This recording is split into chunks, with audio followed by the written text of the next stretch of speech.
I thought I would never do rigging, and now I'm like an addict. It was like a religious experience.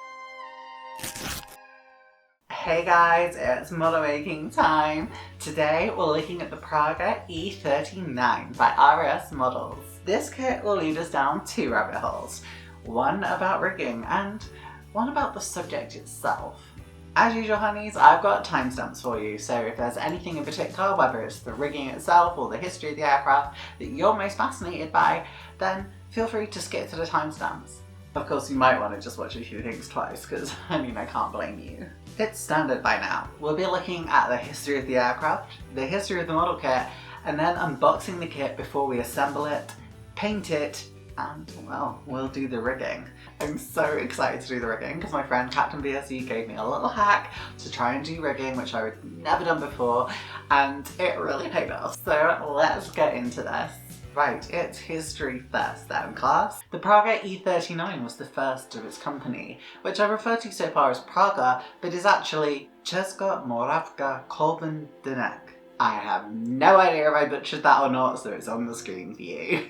You can probably also tell why I'm just calling it Praga, right? You'll notice with this aircraft, it is nothing exceptional, and from what I understand, that was by design. This was just meant to be a standard military trainer. There's not a lot of information about this aircraft around, and from the limited information that I could gather, I got the impression, more than anything, that this was designed to, you know, fill the gap in the market, make sure that the Czechoslovakian Air Force was using a Czechoslovakian aircraft rather than importing a trainer.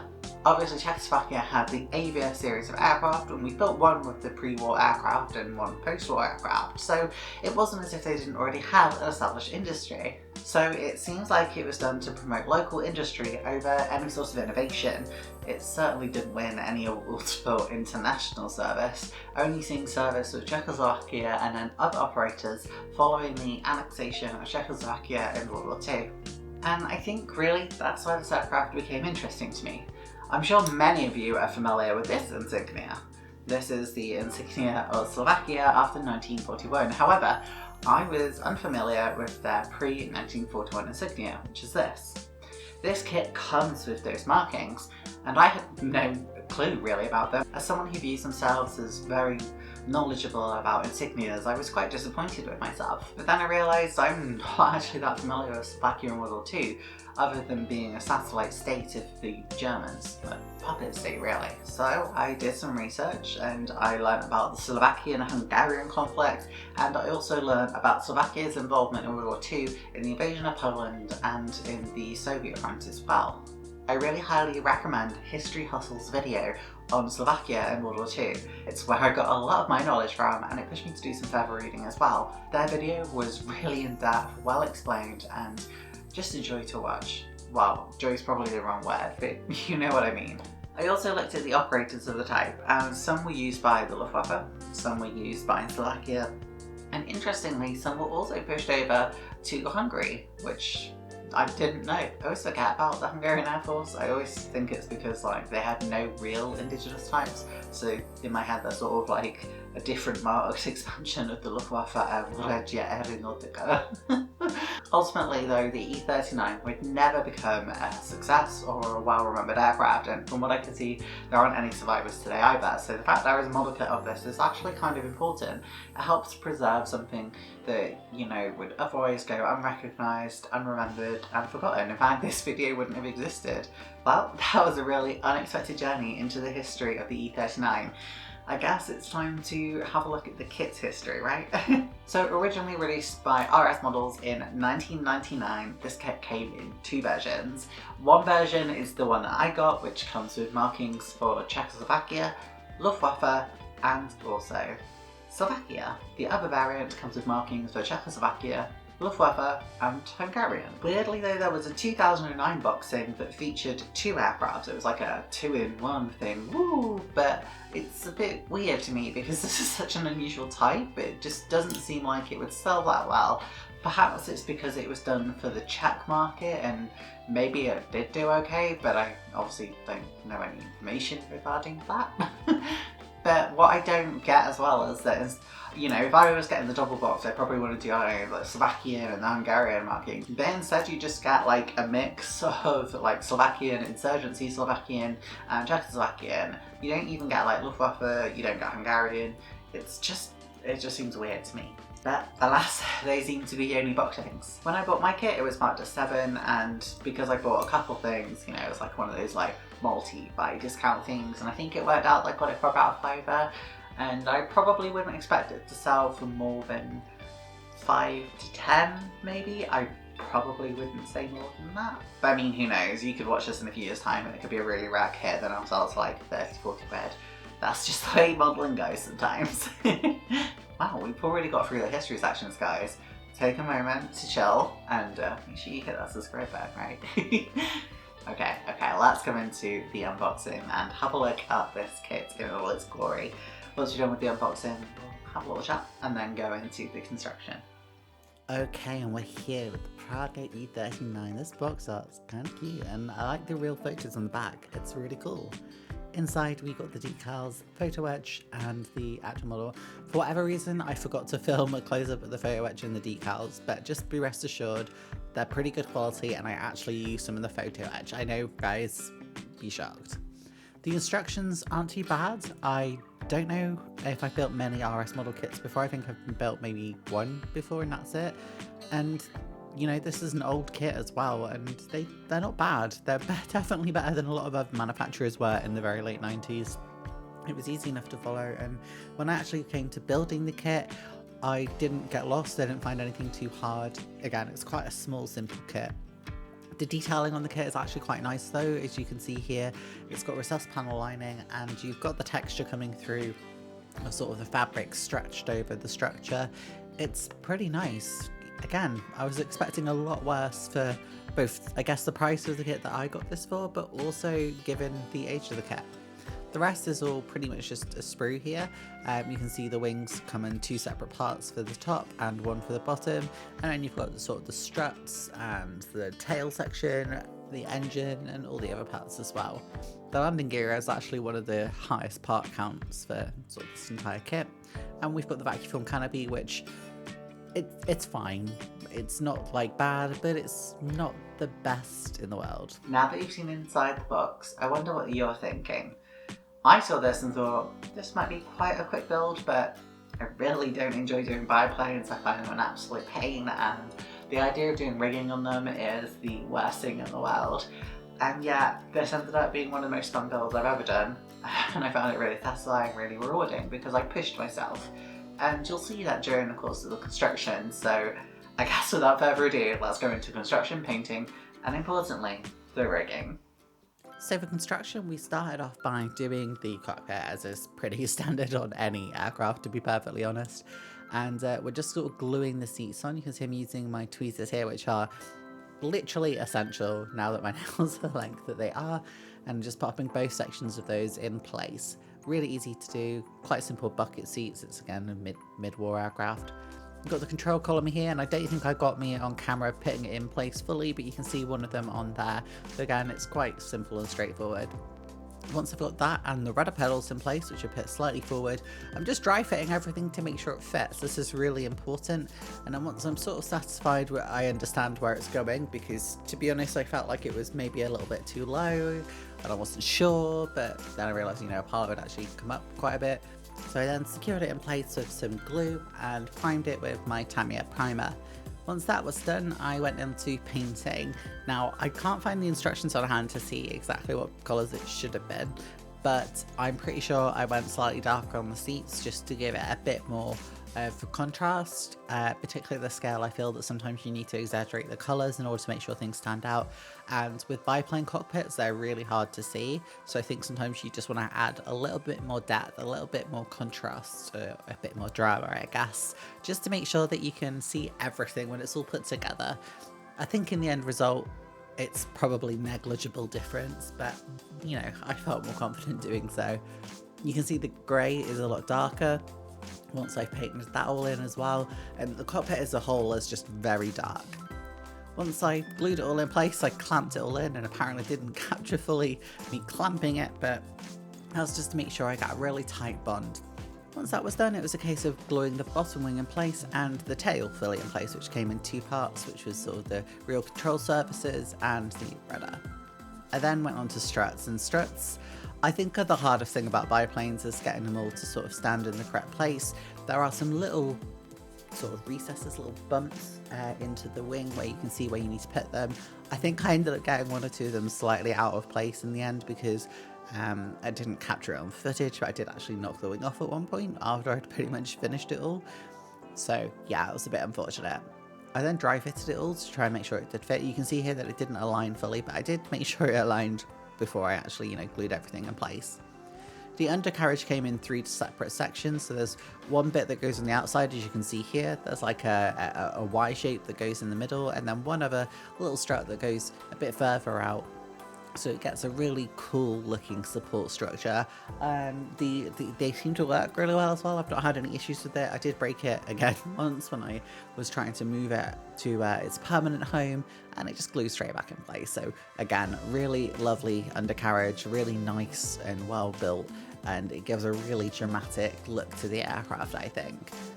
I did have some gaps on the bottom of the aircraft as well, and I will go in and fill those in with filler, but probably not to the standard you'd expect. I did it sort of just to an acceptable standard because, I'm doing this model for me. It's not going to go on display anywhere other than in my own home, and I'm also going to be testing a lot of new techniques on this, so if it was ruined, I didn't want to put all the effort into fixing, gaps and stuff in case it all went wrong.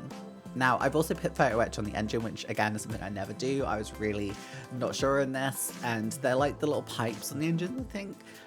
And I think I did okay with these. I sort of bent them all into place because I had managed to sort of knock them all around when I was putting it in, and it's not perfectly aligned, and I just didn't do it great, but hey, I did what I could.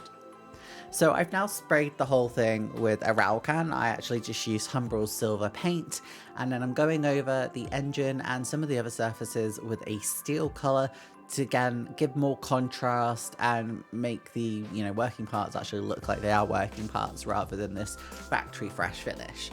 You'll notice I'm doing the legs of the undercarriage, and I realised later that actually they should still be silver, so I will go back over those, but it's not the end of the world. It is a slightly different silver because I've done it with a brush paint rather than a sort of rattle can, and it's also a different brand because I'm using Revell when I'm painting with my brush rather than the Amble spray can, but I don't think it's too bad at the end, to be perfectly honest, and there were some other sections where I needed to do that anyway.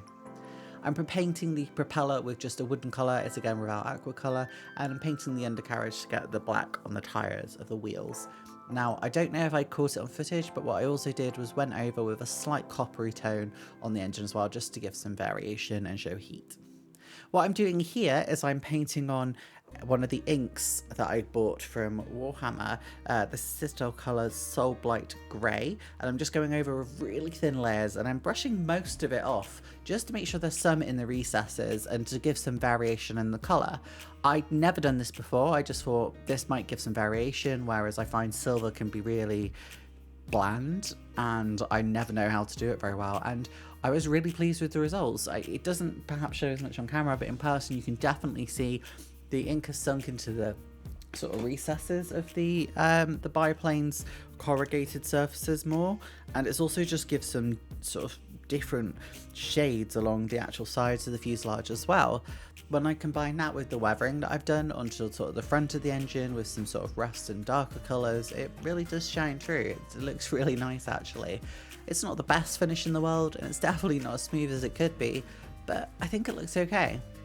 The decals, I unfortunately, my camera stopped recording, and by the time I did it I only really caught a couple of them, but they were fine, they went on really nicely. One on the top did rip slightly, but that was because I was over eager getting it off the sheet, but I just added on some like rust effect and just made it look like it was a bit torn and a bit used, but it's the end of the world. That's just my headcanon to justify the fact I screwed up. I'm also cutting the vacuum form canopies here. It comes as sort of one part, but it's 2 separate canopies. I'm just dry fitting them here before I go ahead and paint them, just in case I need to trim them a bit more or do anything else to them. I was actually really pleased with how these turned out in the end, and I think I've got a really nice look on the canopies.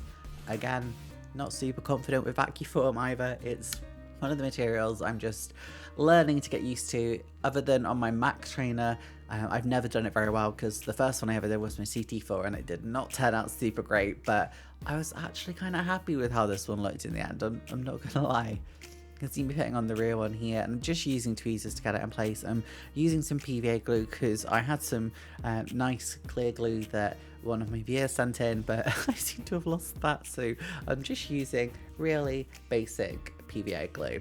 Now, sorry about potentially the quality of this, but I'm just using a phone to get a different angle whilst I do the rigging. Now, these are literally just guitar strings that I bought off Amazon.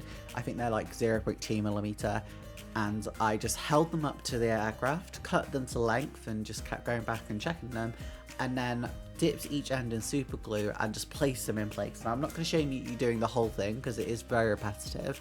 You can see there, just putting it in place, and it's a bit fiddly, but once you get used to it, you can do this really, really quickly, and it's so much easier than doing thread.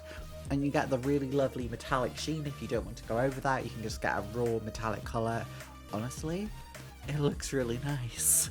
Okay, so you've basically seen the entire plane now, and there was a lot that I did with paints, inks, with rigging that I've just never done, but never even considered doing before. And honeys, I hope you like it, and I hope that you are like into this, because I'm really into this. I really like what I've got. I really like that it's flat silver rubber. So let's go into it. Let's have a look at the model, and we'll have a little chat afterwards. See you in a moment.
Well, what did you think?